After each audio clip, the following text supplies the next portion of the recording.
Hello everyone, and welcome to our presentation on Big O for vector operations. Today, we'll explore the computational complexity of common vector operations using Big O notation. We'll discuss how vectors, which are implemented as dynamic arrays, behave in terms of efficiency and outline the key topics for our discussion. Let's begin by reviewing Big O notation. Big O notation describes the upper bound of an algorithm's running time, measuring efficiency as a function of the input size, n. This concept is especially important when analyzing vector operations because vectors use dynamic arrays that sometimes need to be resized. Understanding these complexities helps us optimize performance in our data structures. Next, we'll cover the common operations performed on vectors.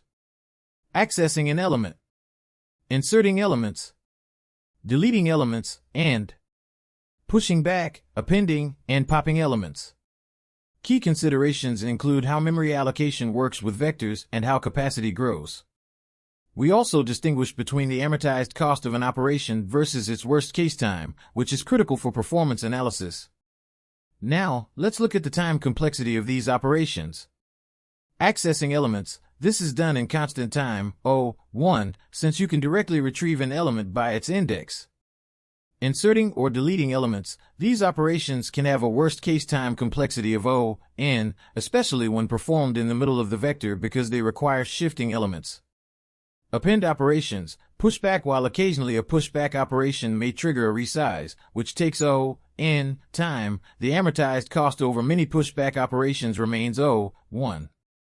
This efficiency is key to understanding vector performance. In this slide, we have a visual demonstration of dynamic array resizing.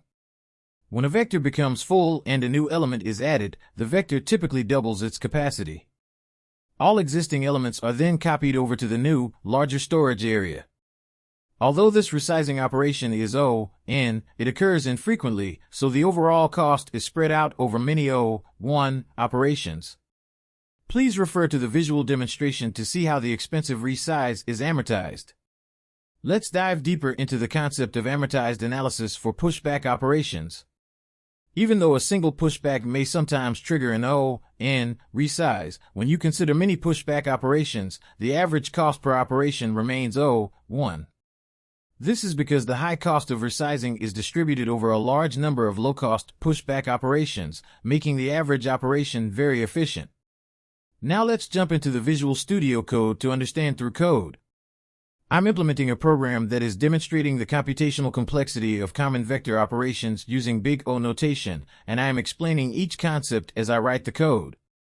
Right now, I am accessing an element in a vector using the indexing operator, which is happening in constant time, O(1), because I'm directly retrieving an element by its index without any extra computation.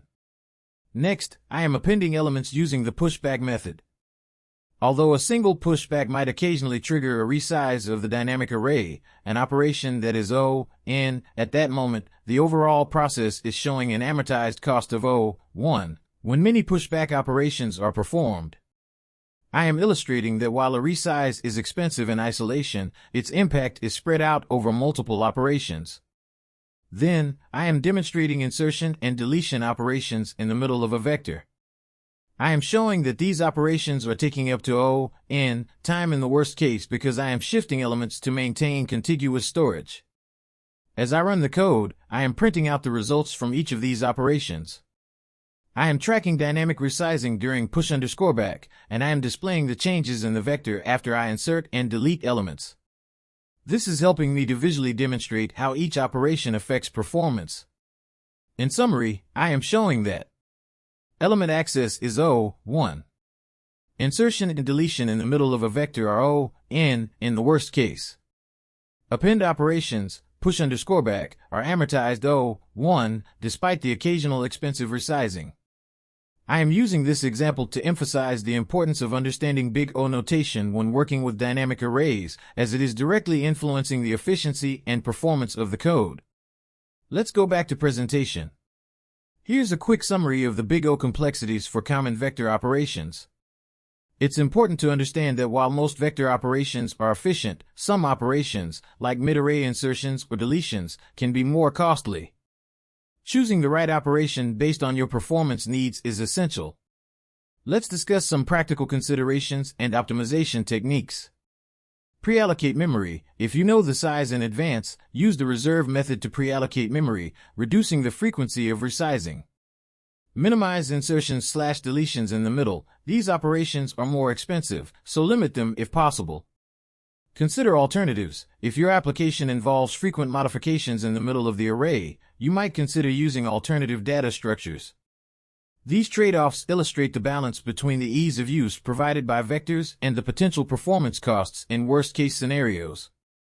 To recap, Big O notation is a powerful tool for understanding the performance of vector operations. We saw that element access is constant time, O(1). Insertion and deletion operations are generally O(n) in the worst case. Append operations, or push_back, are O(1) on average, thanks to amortized analysis. Understanding these complexities helps in optimizing vector performance.